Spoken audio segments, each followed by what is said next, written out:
musim ya Malaysia.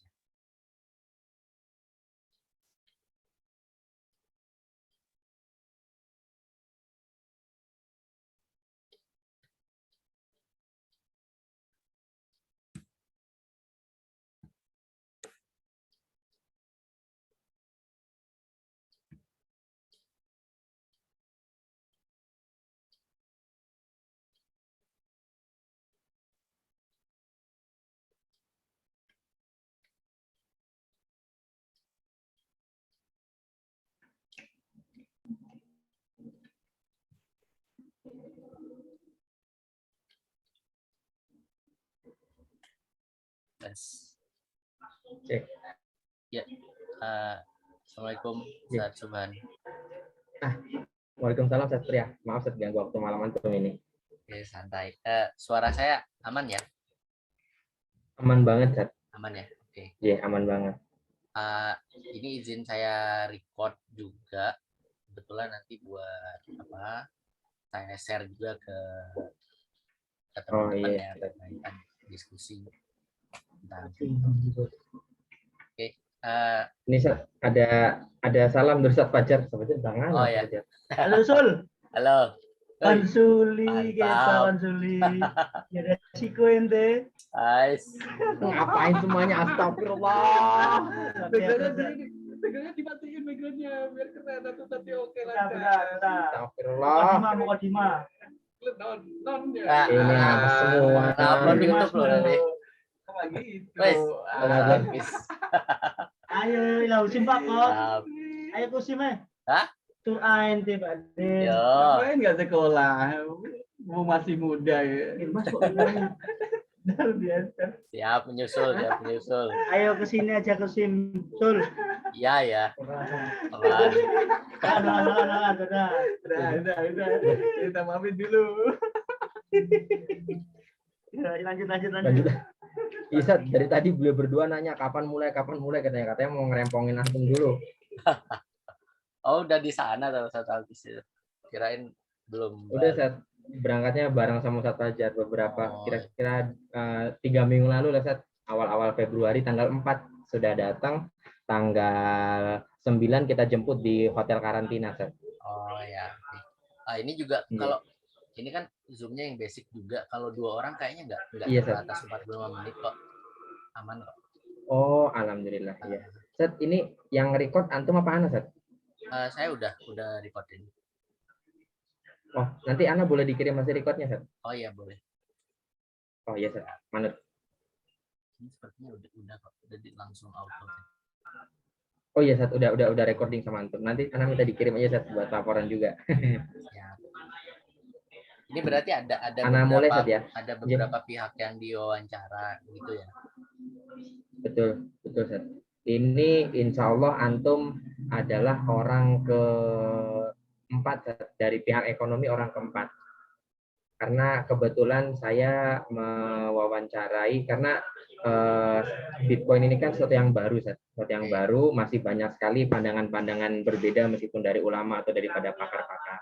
Lalu tesis saya ini insya Allah rencananya sesuatu yang baru dalam tesis saya itu akan menggabungkan, karena kebetulan pakainya kualitatif dan kualitatif itu pakainya tematik analisis. Jadi saya diminta oleh pembimbing saya untuk mengumpulkan pendapat-pendapat dari para pakar, dan kebetulan kita di sini ada 3 kepakaran yang akan saya gabungkan. Yang pertama adalah untuk ustadz-ustadz atau dosen-dosen yang punya kepakaran dalam bidang ekonomi seperti antum dan kawan-kawan. Lalu ada juga ustadz-ustadz atau dosen-dosen yang punya kepakaran dalam bidang syariah memandang ini, dan yang tidak kalah penting itu adalah teman-teman yang mana mereka itu menggunakan.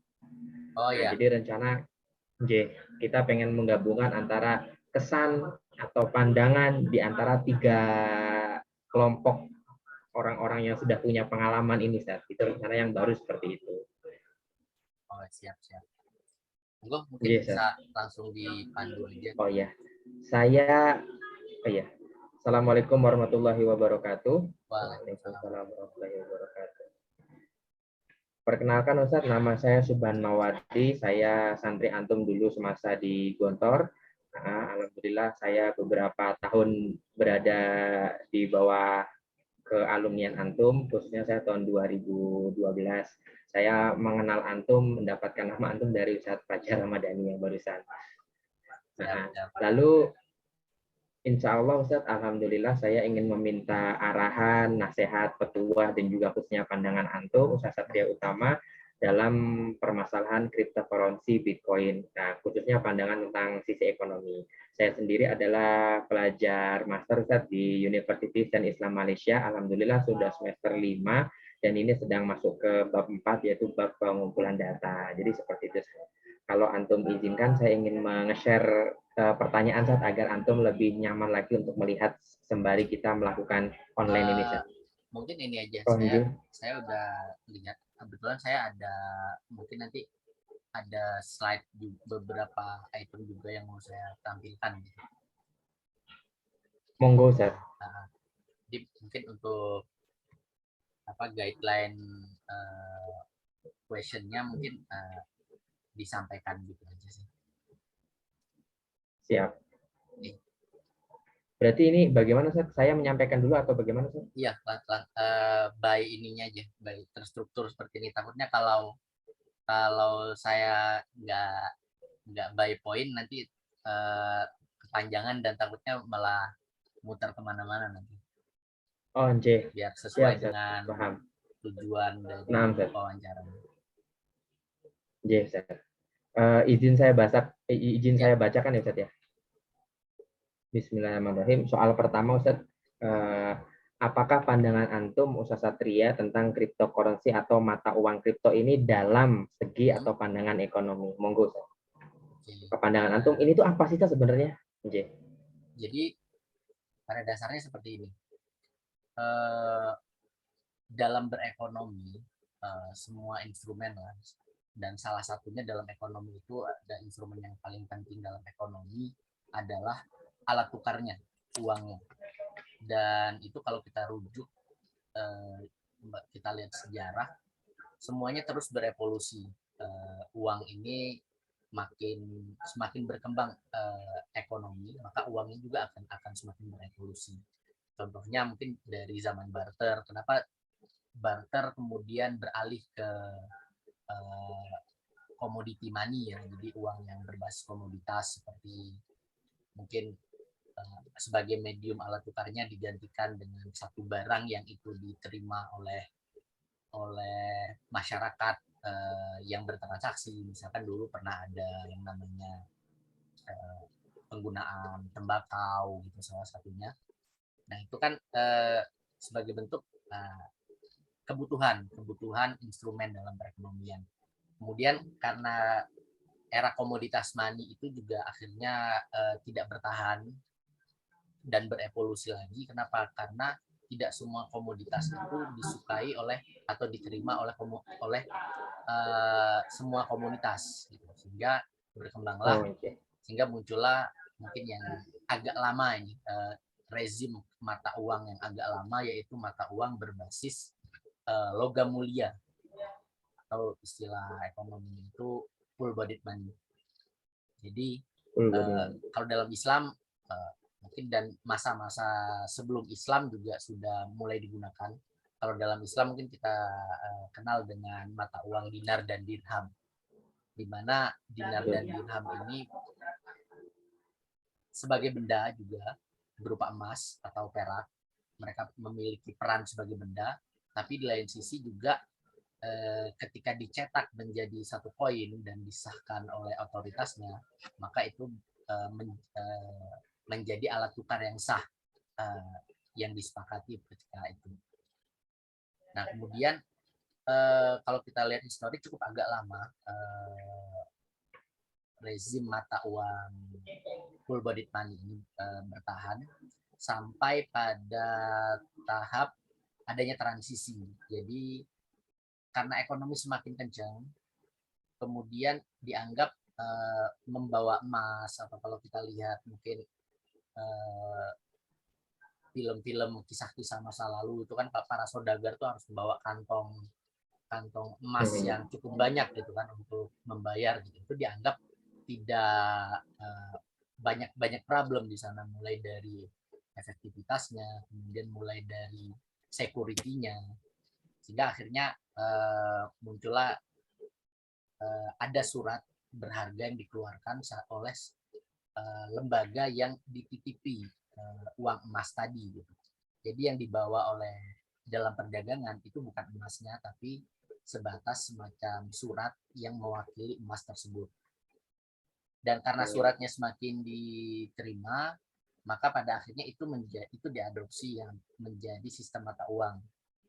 Sebagai contoh saja, mungkin US dollar pada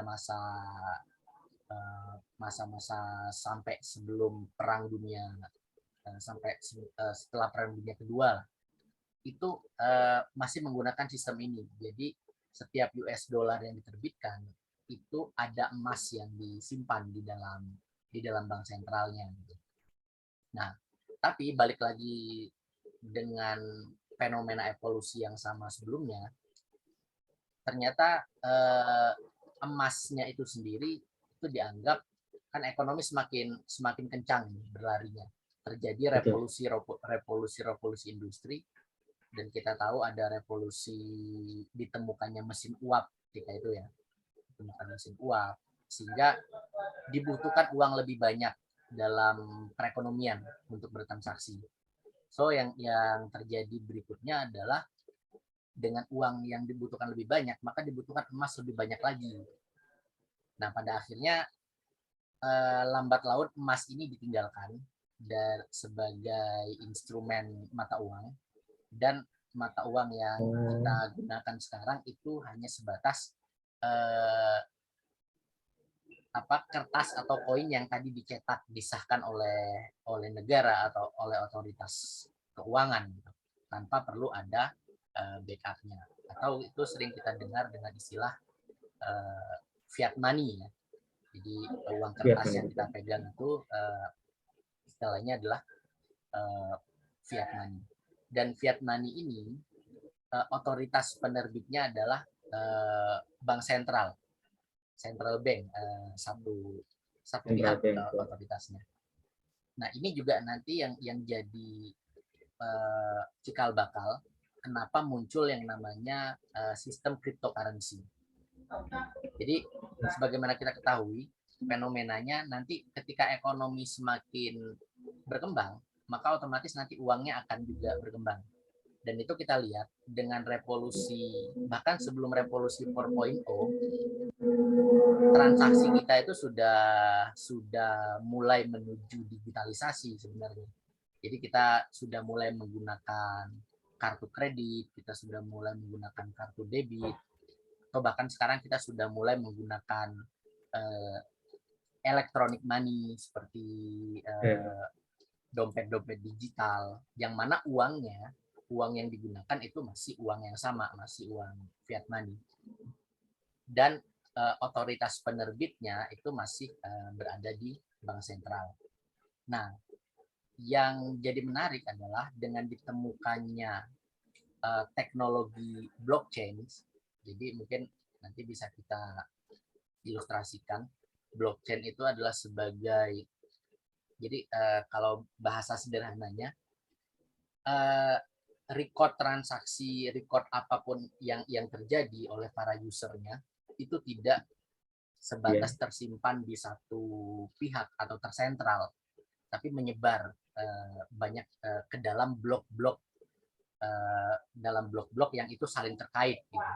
Sehingga dengan adanya teknologi blockchain itu memungkinkan suatu aktivitas bisnis atau aktivitas kontrak, misalkan seperti NFT, itu tidak perlu melibatkan pihak atau melibatkan otoritas untuk menjaga itu gitu, seperti bank sentral tadi.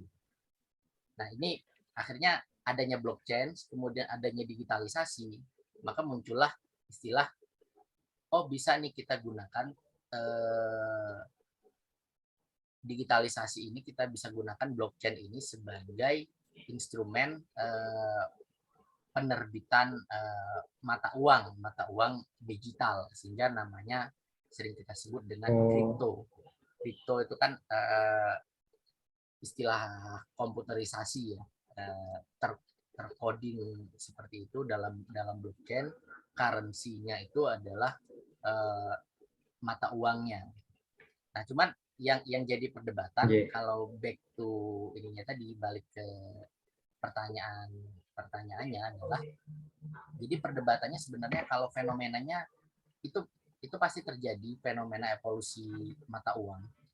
Tapi yang menarik di sini adalah yang terjadi dengan adanya sistem cryptocurrency itu memungkinkan otoritas penerbitan uang itu beralih dari satu lembaga yang kuat ke terdistribusi kepada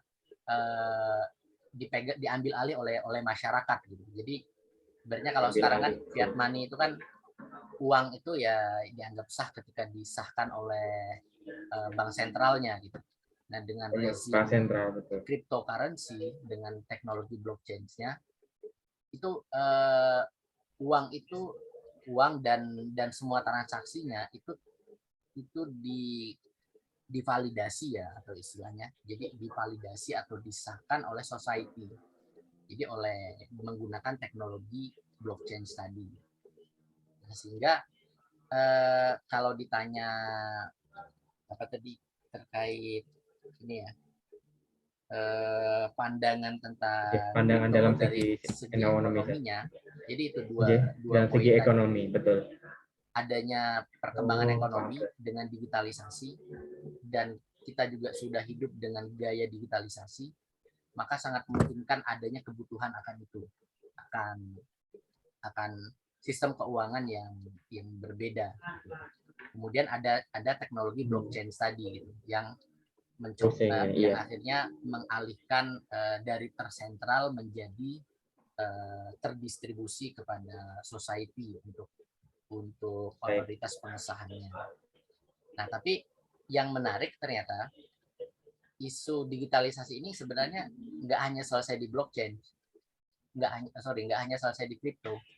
Ternyata otoritas moneter yang merupakan otoritas penerbitan fiat money tadi itu juga mulai beradaptasi dengan yang namanya digitalisasi ini, sehingga sekarang selain cryptocurrency sebenarnya sudah ada wacana baru, yaitu ada istilah yang namanya digital currency yang diterbitkan oleh bank sentral.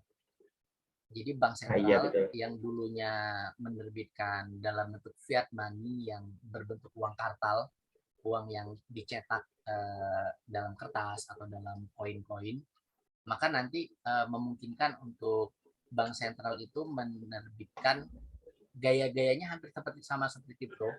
Jadi uangnya nggak bisa kita pegang, tapi uang itu mulai dari diterbitkan sampai kemana saja, itu uang itu terrecord.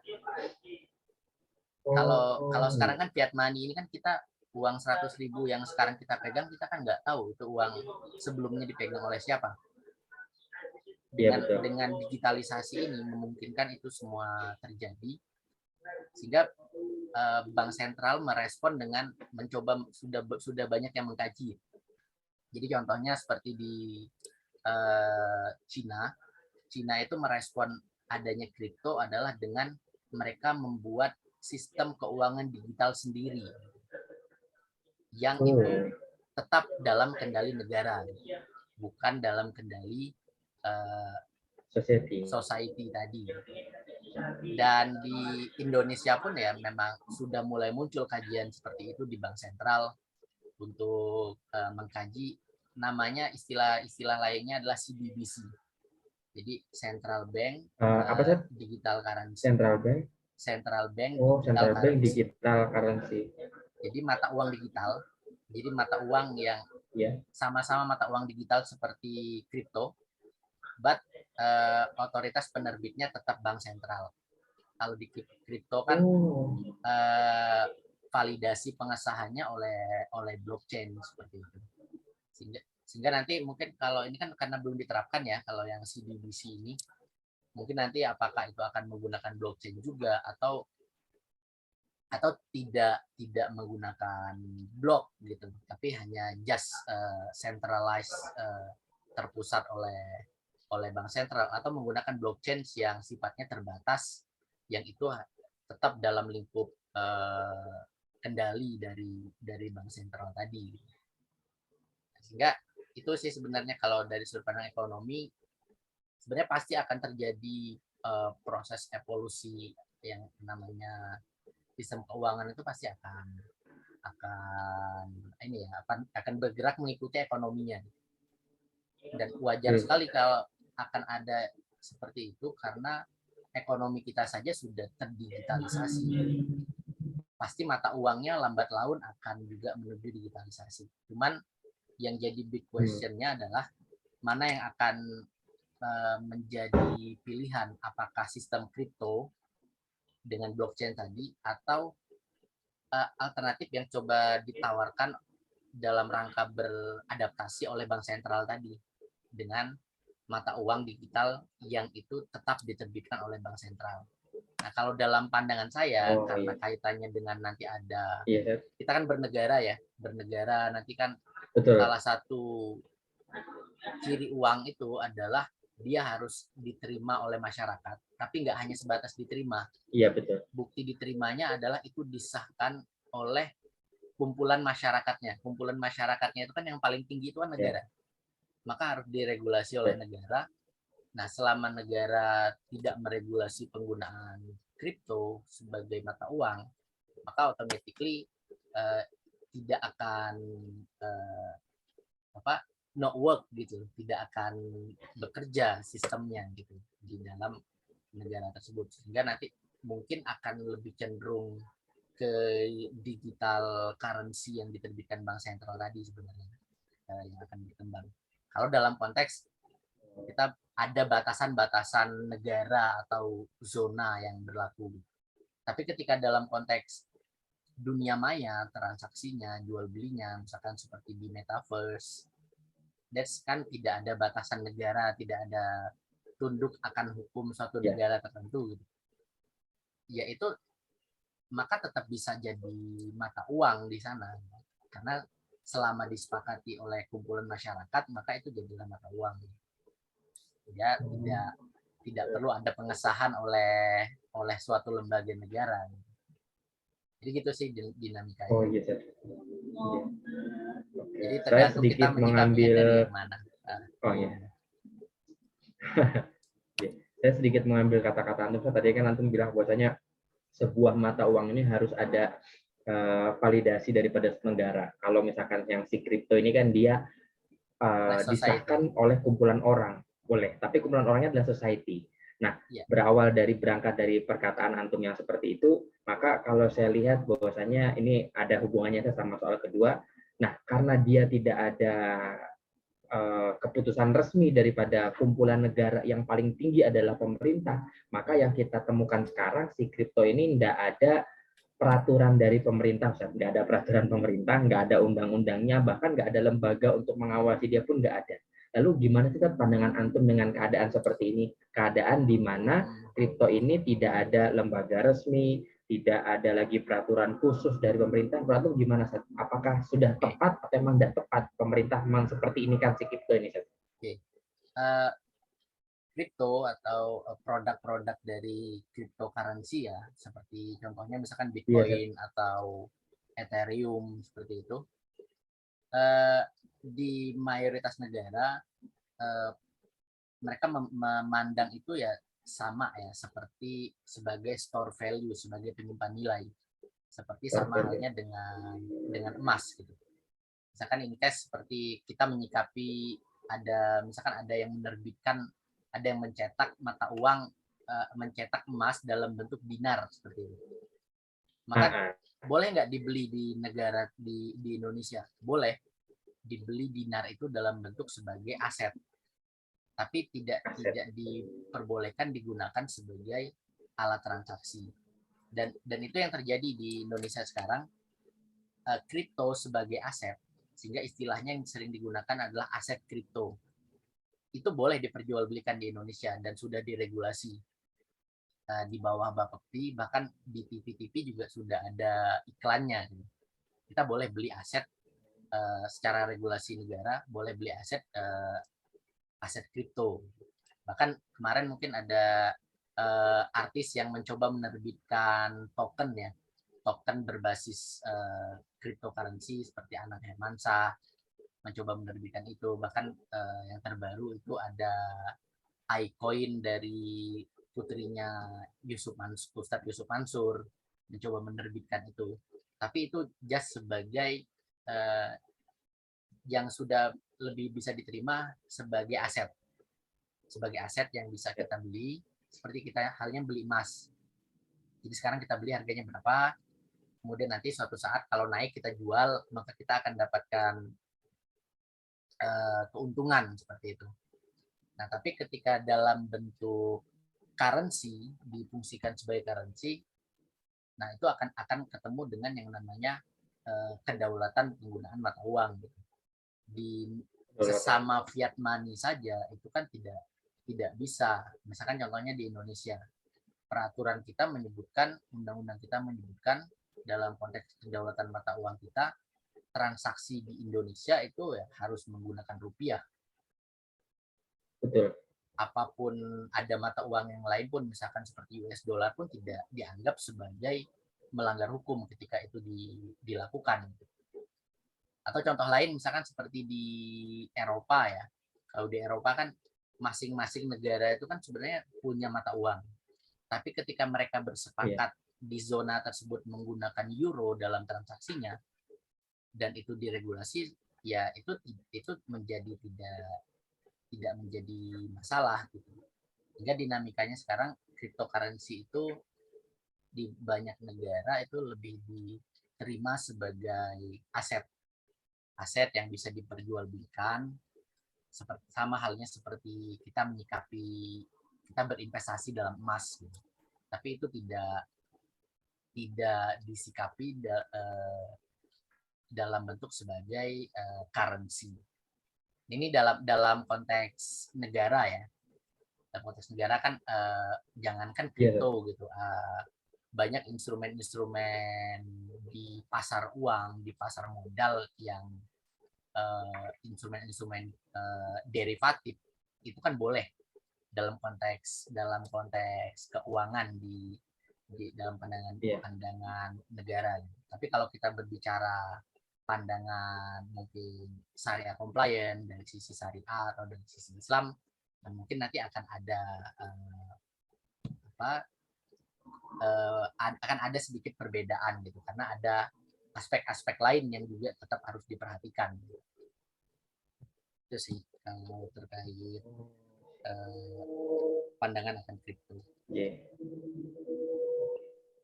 Oke, tadi berangkat dari perkataan antum juga Sat, yang mengatakan kalau misalkan di Indonesia ini kan memang kita pakainya rupiah, sekalipun kita punya dolar itu hanya bisa untuk aset kepemilikan dan nggak boleh digunakan.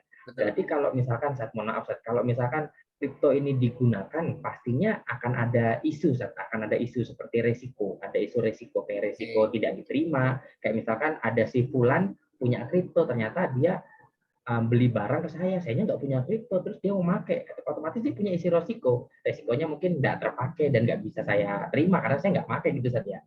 Nah, kalau dijadikan alat tukar gitu. Tapi kalau diperjualbelikan, yang diperjualbelikan kriptonya itu dalam regulasi yang ada itu memungkinkan terjadinya itu karena ada pasarnya, ibaratnya ada pasar untuk jual belinya. Nah, kalau berbicara resiko, saya coba share ini ya.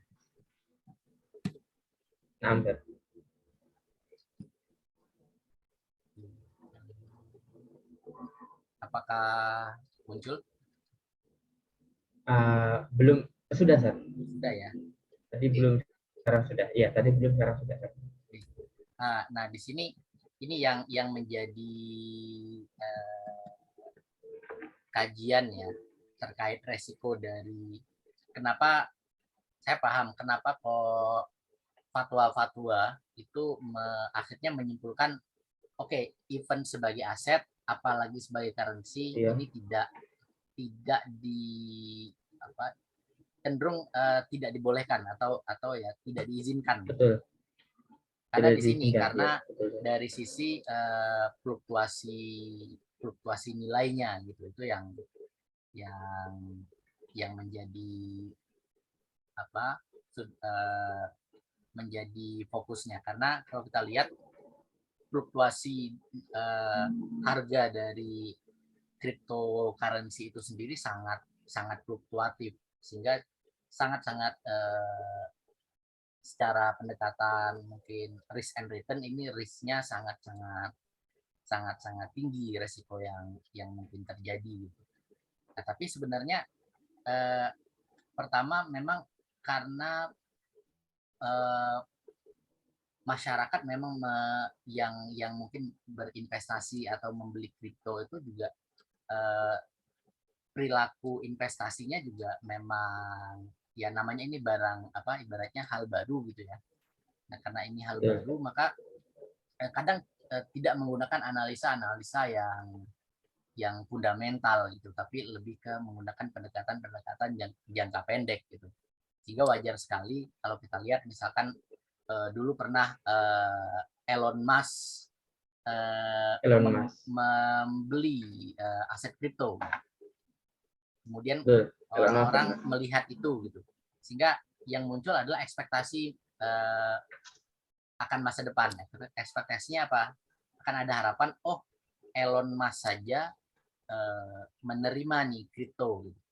Maka akan ada harapan, oh berarti kripto ini akan semakin diterima ke depannya. Sehingga yang terjadi apa? Yang terjadi adalah otomatis demand-nya akan naik, kemudian harga dari kripto itu sendiri otomatis akan ya akan naik karena supply-nya tetap gitu.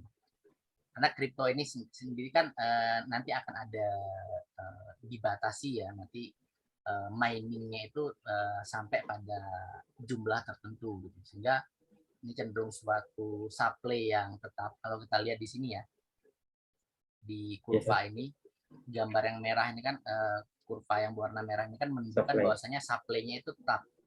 Tinggal kita menunggu kapan sih supply-nya itu akan mencapai batas maksimal. Tapi ya kenapa kok harga kripto itu fluktuasinya cukup tinggi? Karena di sini, karena dari sisi demand-nya. Bahkan pada waktu itu Elon Musk sampai mengatakan, kan kalau pada waktu itu mungkin kripto itu cenderung lebih banyak digunakan dalam transaksi untuk kepentingan di dunia maya. Gitu. Ketika itu Elon Musk sampai memunculkan wacana bahwasanya kita bisa lo nanti beli mobil, beli Tesla menggunakan kripto. Maka otomatis dari sisi mekanisme pasar, maka otomatis pasti akan direspon positif gitu. Bahkan cenderung ketika itu harga langsung melambung tinggi, karena ibaratnya misalkan saya yang punya aset kripto gitu ya, maka misalkan saya pasti akan berekspektasi, oh aset saya ini berarti nanti di masa yang akan datang itu akan semakin mahal harganya gitu, karena ini bisa digunakan. Sama halnya seperti emas deh, misalkan misalkan ternyata akan ada isu nih, misalkan akan ada kebutuhan penggunaan emas yang cukup signifikan gitu atau di masa yang akan datang, sehingga otomatis harga emas kan akan naik gitu. Maka saya cenderung akan membeli emas sekarang gitu dengan harapan nanti akan naik harga emasnya gitu. Nah, itu kurang lebih seperti itu. Cuman yang jadi titik permasalahan juga adalah dari sisi namanya manusia ya, itu kan tetap butuh yang namanya adanya underlying asetnya, ada wujud aset yang mendasari itu. Kalau kita invest di emas gitu kan ada barangnya, nggak cuma sebatas harganya gitu kan. Nah ini yang jadi perdebatan dari sisi yang dikatakan wujud barang itu apakah harus selalu bisa dipegang gitu kan. Seperti sehingga yang jadi perdebatan kripto ini itu dianggap oleh mayoritas ya pihak-pihak sekarang yang mungkin cenderung melarang tentang kripto karena dianggap kripto itu underlying asetnya tidak jelas gitu. Dasar underlying asetnya apa Betul. itu tidak memiliki kejelasan. Bedanya itu dengan investasi di emas tadi. Tapi sebenarnya perilaku pola kenaikan harga dan lain sebagainya sebenarnya kurang lebih hampir sama gitu. Cuman fluktuasinya memang kripto ini sangat ini ya lumayan Sangat dahsyat lah ya. dahsyat gitu kan. Iya. Jadi bisa dalam satu waktu itu bisa langsung turun berapa ratus% gitu, sangat mungkin sekali terjadi. Tapi kalau yang sisi optimisnya apa? Kalau jangka panjangnya ya mungkin kalau yang kita lihat harga cryptocurrency mungkin sekitar 10 tahun yang lalu, ketika masa-masa awal, ketika orang-orang mungkin belum banyak yang melirik, itu kan ketika dibandingkan dengan sekarang itu sudah sangat signifikan sekali perbedaan harganya gitu. Berarti kan di tengah fluktuasi tadi, kalau misalkan sebatas kita tarik garis tren jangka panjangnya itu menunjukkan tren yang positif sebenarnya gitu. Tapi itu balik lagi ke pada sisi ini saya lebih menyoroti dari sisi fluktuasinya ya. Fluktuasinya memang sangat fluktuatif. Ya, di sini bisa kita lihat sangat fluktuatif sekali dan jauh ya, fluktuasinya sangat jauh kalau dibandingkan dengan misalkan di pasar modal atau ya di instrumen-instrumen lain yang mungkin sudah jauh lebih lama diterima oleh masyarakat.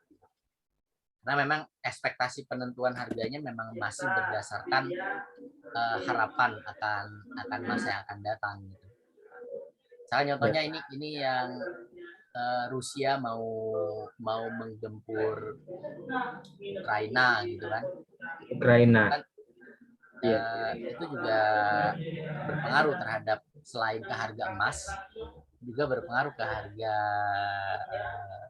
kripto gitu. Harga kripto juga turun gitu karena di Rusia itu kan salah satu juga ada ibaratnya mining kripto itu juga salah satunya ada di Rusia gitu. Jadi kalau negara yang di dalamnya banyak blockchain yang berjalan, kemudian negara itu sedang tidak stabil keadaan negaranya, maka otomatis itu akan mempengaruhi kinerja dari kripto itu, sehingga akhirnya yang terjadi, orang-orang cenderung mencoba untuk menjual aset kriptonya, sehingga otomatis yang terjadi di sini ya, jadi ketika decreasing demand, maka otomatis akan menggeser harganya akan menjadi turun. Gitu betul. Okay. Kalau misalkan tadi antum kan sempat bilang bahwasanya berarti isu resiko ini ada di yang antum sebutkan tadi.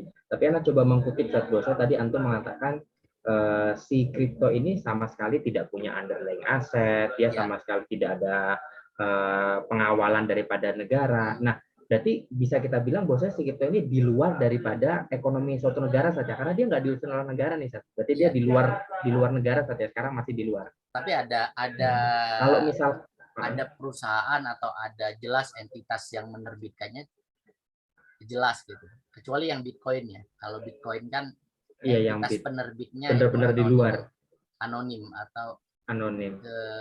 Si Satoshi gitu ya, Satoshi Nakamura itu kan Satoshi Nakamoto itu kan anonim yang tidak diketahui. Tapi kalau yang Ethereum itu kan lembaga penerbitnya ada gitu, ada entitasnya itu ada gitu. Sehingga tapi yang ini sebenarnya ada yang menarik juga.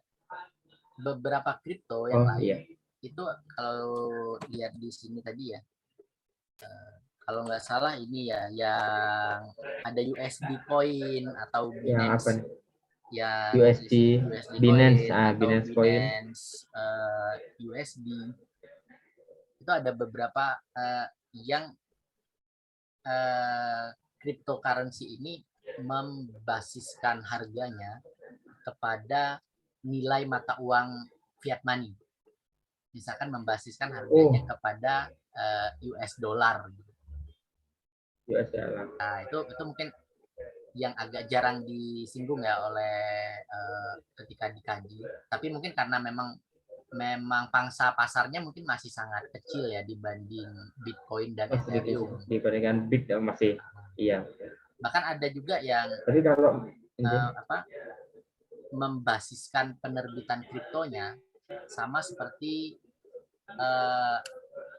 US dollar zaman dulu.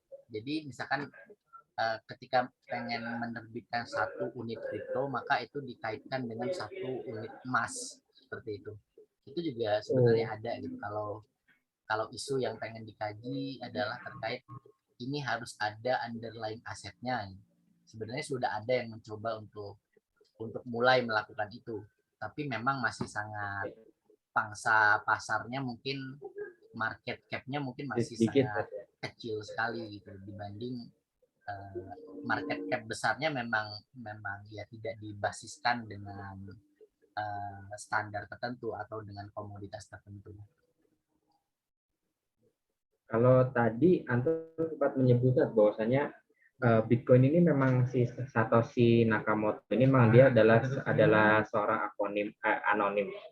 Nah, berarti kan bahkan saya pernah membaca dalam sebuah artikel ada yang mengatakan bahwa dia itu adalah nama orang. Ada lagi yang mengatakan bahwa dia itu adalah kumpulan daripada beberapa company. Itu kan saking anonimnya kan seperti itu saja. Dan karena tadi juga Antum menyebutkan bahwasanya Bit ini memang untuk oke lah kalau untuk Binance tadi Antum bilang Binance lalu USD Coin itu tidak terlalu di luar seperti Bit. Kalau Bit kan memang benar-benar di luar. Nah, kalau misalkan Ustaz, Bit ini di luar, kira-kira karena dia yang paling famous dia Satya, yang paling terkenal dia. Kira-kira adanya Bit ini menurut Antum akan mempengaruhi nggak Sat kestabilan daripada keuangan nasional? Padahal Bit ini di luar. Kira-kira menurut Antum berpengaruh nggak Sat? Untuk keuangan negara kita gitu Sat, adanya Bit ini? Untuk saat ini mungkin karena dia tidak menjadi currency, sebenarnya belum ada pengaruh langsungnya ya. Karena kalau dia sebagai aset itu kan misalkan gini, saya punya aset kripto, tiba-tiba asetnya naik gitu. Secara hitung-hitungan kripto memang saya bertambah nilai aset saya gitu. Tapi dalam realnya aset tersebut itu kan harus saya tukarkan, saya jual, kemudian ditukarkan dengan mata uang yang sekarang berlaku gitu. Misalkan saya tukarkan dengan US dollar atau saya tukarkan dengan rupiah. Sehingga dalam perekonomian ketika misalkan saya mau belanjakan untuk beli sesuatu gitu, ya itu kan tetap menggunakan instrumen yang mainstream gitu. Sehingga dalam waktu sekarang mungkin belum terlalu berdampak ya, kecuali kalau memang misalkan nih sampai pada level ada ekspor impor gitu antar perusahaan multinational company gitu, kemudian menggunakan kripto untuk proses ekspor impornya, itu kan nanti negara tidak bisa merecord secara ekonomi, sehingga nanti kepentingan seperti pajak atau pendapatan negara yang lainnya itu kan tidak bisa dimaksimalkan untuk didapat gitu. Tapi selama kripto ini masih sebatas aset, sebenarnya tidak terlalu banyak, tidak terlalu besar pengaruhnya dalam perekonomian. Tapi ada contoh yang menarik, misalkan negara-negara yang mata uangnya itu sangat lemah.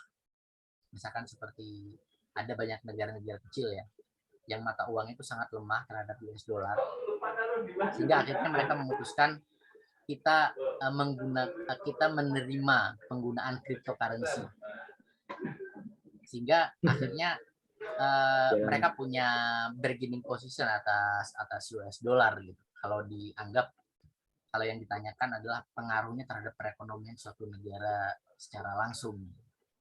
Jadi kurang lebih, sehingga banyak kalau diperhatikan negara-negara yang cenderung dengan gampang melegalkan kripto sebagai currency itu adalah negara-negara yang nilai tukarnya sangat-sangat Perekonominya lemah.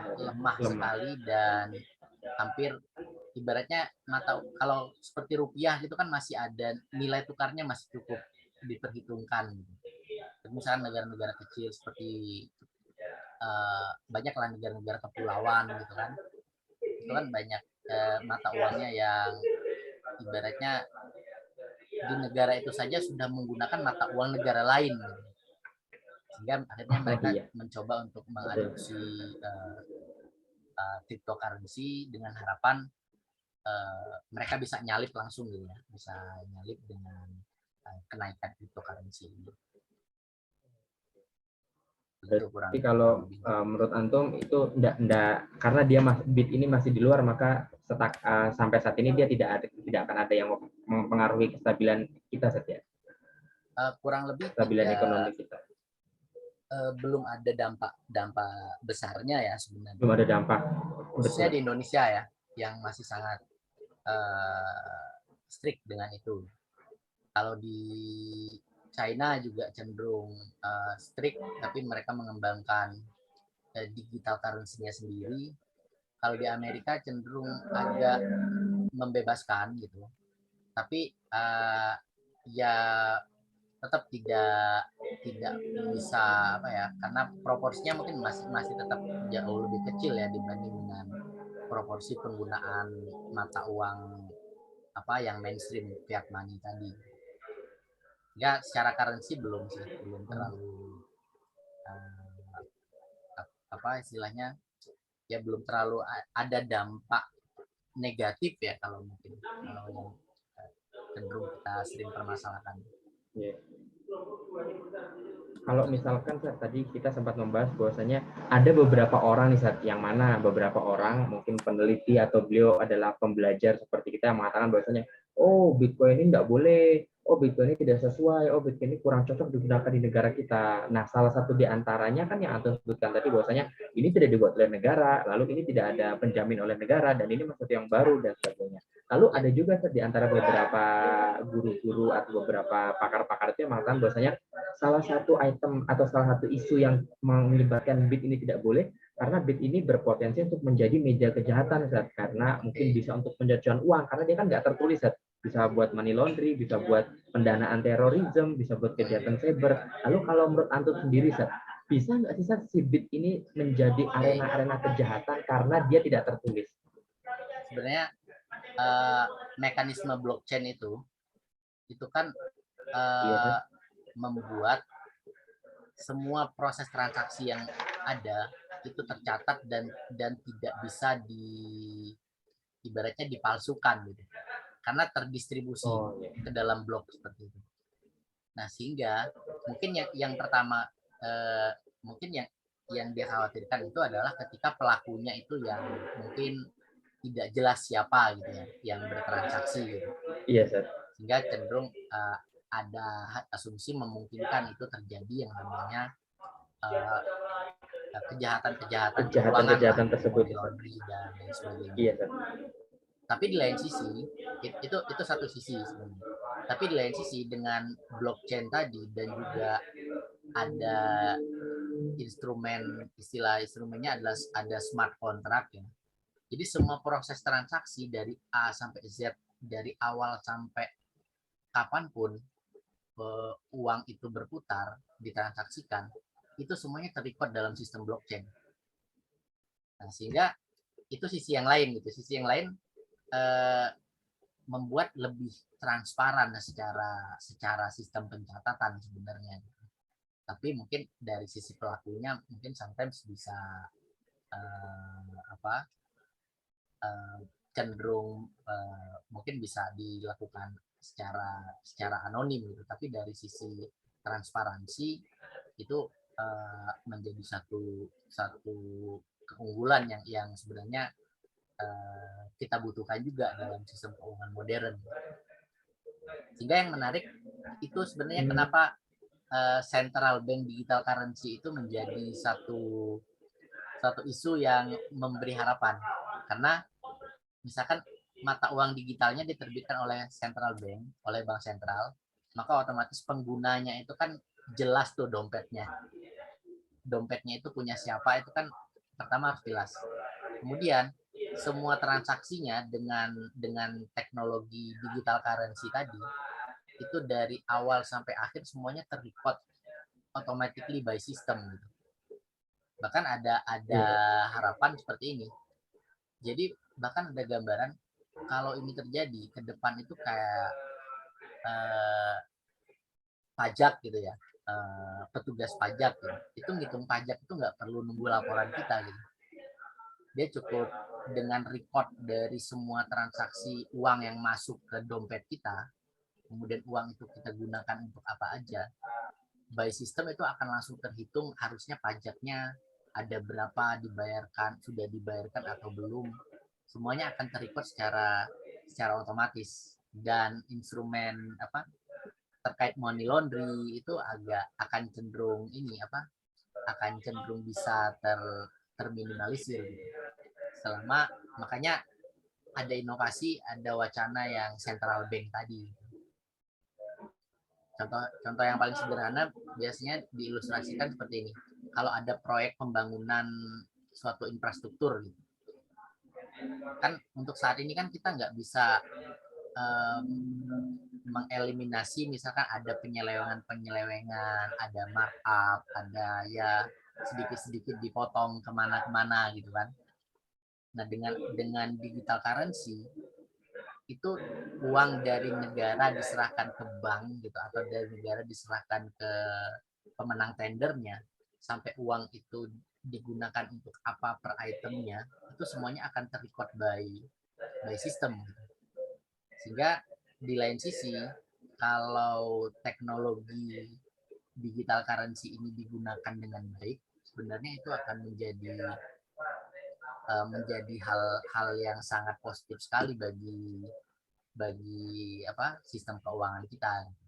Tapi kalau dalam konteks sekarang memang cenderung ada kekhawatiran itu ya, karena berbasis cryptocurrency tadi yang memang tidak dikelola oleh lembaga negara atau otoritas resmi seperti itu.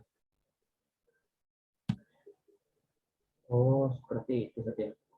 Berarti memang keadaan itu kemungkinan ada, tetapi mungkin next time si blockchain itu akan mengurangi adanya resiko itu karena semua transaksi tercatat ya, Sir? Iya, jadi selama pelakunya jelas gitu kan, itu akan sangat menjadi kabar baik bagi isu pencucian uang gitu. Kalau sekarang kan uangnya bisa dicairin dulu, kemudian dipindah tangankan secara cash gitu kan. Oh, itu gampang. Jejaknya hilang gitu kan. Nah, dengan ini nggak bisa gitu, dengan digital currency itu tidak mungkin. Lalu ini, kalau misalkan kita sudah tadi pernah sempat menyinggung bahwasanya beberapa pakar sudah menyebutkan ini hukumnya menurut seperti ini seperti ini. Alhamdulillah nih, beberapa bulan yang lalu kan Majelis Ulama Indonesia sudah mengeluarkan fatwa haram kepada cryptocurrency BIP ini. Lalu pengurus wilayah Nahdlatul Ulama Jawa Timur juga mengeluarkan fatwa haram. Waktu itu di Malang kalau tidak salah, tahun kemarin di akhir-akhir tahun itu. Lalu menurut Antum sendiri, dengan adanya dua lembaga besar negara, MUI dan juga Nahdlatul Ulama sudah melakukan fatwa haram.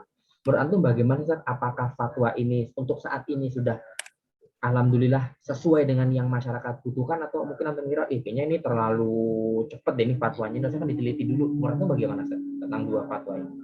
Sebenarnya biasanya ya kalau memunculkan fatwa itu kan yang dikedepankan adalah masalahnya gitu, dibanding menimbang antara masalah dan madorot. Nah, karena mungkin untuk saat ini karena pertama masih sangat itu masih ibaratnya satu instrumen yang masih sangat baru, belum banyak yang mampu mengenalinya gitu. Sehingga maka pasti akan cenderung untuk tidak diperbolehkan. karena akan banyak madorot yang mungkin terjadi. Tapi mungkin ke depan ketika instrumen-instrumen itu sudah bisa, misalkan tadi ya, ada ketidakjelasan, ada goror di dalamnya. Mungkin kalau ke depan goror itu bisa diperjelas gitu, maka bisa jadi titik madorotnya kan akan semakin berkurang, sehingga memungkinkan mungkin dengan perkembangan ke depan mungkin akan terjadi pergeseran juga sebenarnya. Kalau kita kutip ya di sini ya, di fatwa MUI ini kan yang ditekankan adalah iya betul ini. gorornya, sehingga Betul. baik itu sebagai mata uang dilarang karena pertama goror, kemudian bertentangan dengan undang-undang. Sebenarnya yang lebih yang lebih langsung akan pasti dipatuhi karena bertentangan dengan undang-undangnya. Ya mau kita punya uangnya pun ya nggak bisa dipakai transaksi kok dalam dunia nyata di Indonesia gitu. Sehingga akhirnya kan ya nggak dipakai gitu kan. Kemudian cryptocurrency sebagai aset digital tidak sah diperjualbelikan karena goror juga gitu. Goror. Nah sehingga ada isu di sini ya terkait wujud fisik gitu kan. Ada wujud fisik, memiliki nilai yang pasti, memiliki underlying aset gitu. Ada syarat-syarat sebagai aset yang itu tidak terpenuhi. Nah itu mungkin kalau hal-hal ini mungkin ke depan kalau itu semakin jelas bagaimana bekerjanya, bagaimana mekanismenya, mungkin ya sangat memungkinkan akan terjadi pergeseran sebenarnya. Kalau dari sisi aset ya. Tapi kalau dari sisi currency, dari sisi mata uang, yang paling jelas selama tidak dibolehkan di negara, maka ya nggak mungkin terjadi. Sebenarnya isu ini sebenarnya fenomenanya mungkin agak-agak mirip dengan ketika kita merespon mungkin zaman 10 atau 20 tahun yang lalu merespon jual beli atau investasi di saham. Dulu kan orang karena banyak yang belum tahu bagaimana mekanisme bekerjanya pasar modal itu gitu kan, saham itu bagaimana, padahal dulu juga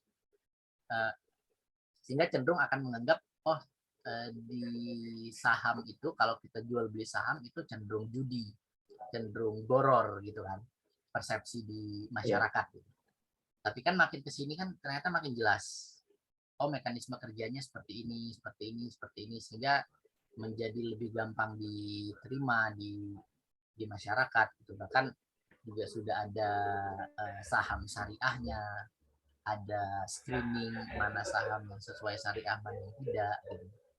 Itu ya yang menjadi menarik di sana sebenarnya kalau perdebatannya adalah pada aspek gorornya. Ibaratnya jangan-jangan ya karena kita yang belum masih awam dengan fenomena ini gitu, sehingga kita cenderung menilai itu sebagai lebih cenderung goror gitu. Tapi ya di satu sisi ini memang fatwa yang tepat kalau menurut pendapat saya, karena memang masyarakat sendiri memang juga belum masih awam dengan ini, maka daripada masuk ke instrumen keuangan yang itu belum dikuasai, belum jelas, maka lebih baik ya lebih masalah untuk dilarang. Itu juga yang selain Komisi Fatwa MUI, yang paling terakhir ini ada dari Majelis Tarjih Muhammadiyah juga sama ya, pandangannya terkait uang kripto kurang lebih sama dengan MUI. Pandangannya sama. Dan aspek goror dan underlying aset itu juga menjadi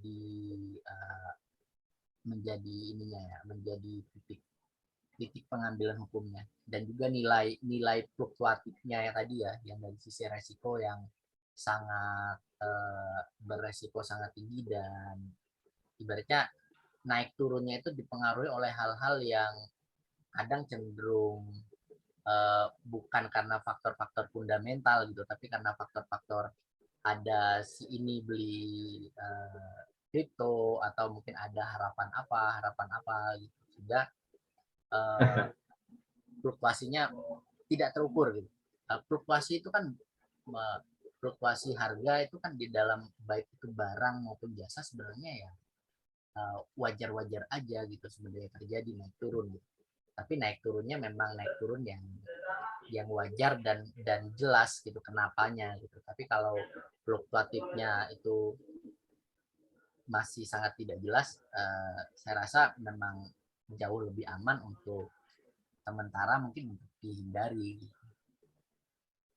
Ya itu sih kurang lebih kalau mengacu kepada kalau misalkan kalau misalkan tadi antum bilang mungkin untuk sementara dihindari, berarti nanti Kak, yang mau anak tanyakan, berarti kalau tadi antum bilangnya mungkin untuk sementara dihindari, apakah ada kemungkinan bahwasanya nanti di suatu saat nanti, walau alam bisa kapan saat di suatu zaman nanti, si kripto Bitcoin ini akan menjadi sesuatu yang resmi? Ada kemungkinan nggak Sat untuk berubah menjadi seperti itu Sat?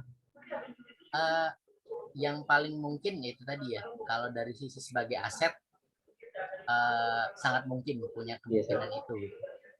Karena instrumen-instrumen keuangan yang lainnya pun itu bisa diterima kok gitu. Selama nanti kita mampu menjelaskan, mampu memahami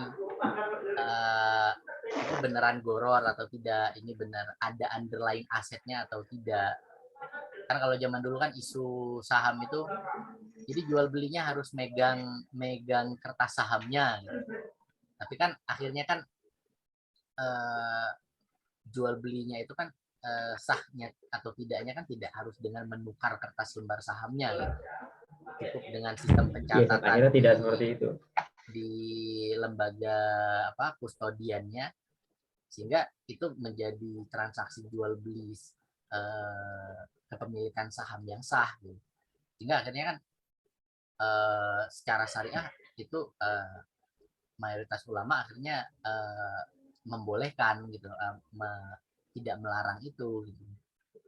Tapi kalau dari sisi currency sebenarnya ya agak ini ya. Tapi dengan adanya metaverse itu yang membuat dalam metaverse itu kan kita terlepas dari ruang dan waktu, kita bisa berinteraksi dengan orang dari manapun, kita berinteraksi bisa di dunia yang baru gitu. Misalkan dalam dunia misalkan ada game atau apa, ketika transaksinya bisa menggunakan kripto dan lain sebagainya, itu sangat memungkinkan terjadi gitu, dengan adanya metaverse ini gitu. Sehingga ibaratnya metaverse itu menjadi ekosistem dari cryptocurrency, dan yang paling baru ini kan ada NFT ya, non fungible token. NFT dengan adanya metaverse, nah itu ekosistemnya semakin terbentuk gitu. Ini sangat ada ya kemungkinan itu akan terjadi. Tapi kalau dalam konteks transaksi real di dalam dunia nyata gitu, dunia nyata itu maksudnya gini, apa yang kita beli itu kan tetap akan berwujud menjadi sesuatu, misalkan menjadi sesuatu yang nyata gitu, atau menjadi service yang beneran memang bisa kita rasakan. Nah itu mungkin yang paling mungkin ya yang tadi ya, yang digital currency, tapi diinisiasi oleh bank sentral. Mungkin gambaran ke depan itu sistem ekonomi itu pertama akan cashless, semuanya menggunakan electronic money, plus nanti secara bertahap akan masuk ke digital currency. Jadi perlu dibedakan antara uang elektronik dan uang digital. Jadi uang elektronik itu just transaksinya saja yang secara elektronik, tapi uangnya kan tetap uang yang sekarang gitu. Tapi kalau digital currency itu uangnya yang digital, transaksinya jelas juga digital gitu. Kan masa uangnya digital transaksinya ya tetap bisa juga sih transaksi kita datang langsung ke suatu tempat, tapi proses pertukaran uangnya kan dalam bentuk digital juga sangat mungkin. Saya itu fasenya ya, fase sekarang di masa pandemi ini kan kita sudah masuk kepada fase kita transaksinya yang digital. Kita sudah mulai terbiasa dengan transaksi digital, tapi uang-uang yang kita gunakan kan tetap uang yang pada umumnya uang mainstream. Tapi ke depan mungkin transaksinya digital dan mata uangnya juga bisa jadi berubah menjadi digital. Itu sih kurang lebih kalau Siap. gambaran saya ya tentang bagaimana kita menyikapi. Kalau izinkan saya untuk memahami pandangan antum, gunjangan antum dan juga nasihat antum dari awal sampai tadi, bahwasanya alhamdulillah ketujuh pertanyaannya sudah terjawab dan secara detail banget, real banget, dan insya Allah semoga akan sangat membantu kami ini murid antum untuk bisa untuk terus belajar bersama antum. Ya sama-sama belajar ya ini karena ini kan ekonomi kan cepat banget ini ya perkembangannya dan banyak sekali hal-hal baru yang ya semuanya memang harus belajar terus. Iya, saya atas nama pribadi, saya selaku santri antum, meskipun kita nggak pernah ketemu fisik, Sir. Oh iya. Di pondok kita nggak pernah ketemu fisik, karena berbeda generasi yang sangat jauh, Sir. Karena saya belum ada di zaman antum ada. Ya, saya sebagai murid antum, santri antum, mahasiswa antum juga mengucapkan terima kasih antum sudah meluangkan waktu antum, sudah mau untuk studi kiranya berbagi ilmu atau bahasa kurang baiknya mau untuk diganggu oleh malam-malam ini gitu. Santai kan sharing. Tidak ada yang bisa saya berikan selain doa terbaik untuk antum gitu dan keluarga antum, semoga ya hidup antum barokah lalu ilmu antum juga berguna untuk kami ini junior antum. Siap. Nanti kalau kajian tentang kriptonya mungkin sudah jadi, mungkin mohon berkenan untuk di share ya. Ini kajian yang menarik menurut saya. Oh, maaf. Karena memang masih ya, dalam suatu sisi memang sangat jarang ya pembahasan tentang hal tersebut. Pembahasannya masih banyak pada kajian Insyaallah, di luar dunia akademik gitu kebanyakan pembahasannya. Betul. Banyak di mohon maaf saya tidak bisa berlama-lama bersama antum karena saya sendiri khawatir bahwasanya mungkin antum ada schedule lain atau mungkin family time atau ada kewajiban lain, jadi saya tidak enak hati juga mau berlama-lama sama antum. Izin saya akhiri Ustaz, nanti sekalian saya mohon izin juga untuk meminta hasil rekodnya Ustaz untuk laporan kepada pembimbing juga. Terima kasih Ustaz, jazakumullah khairul jaza. Terima kasih atas waktunya, ilmunya. Syukron Ustaz. Assalamualaikum warahmatullahi wabarakatuh. Waalaikumsalam.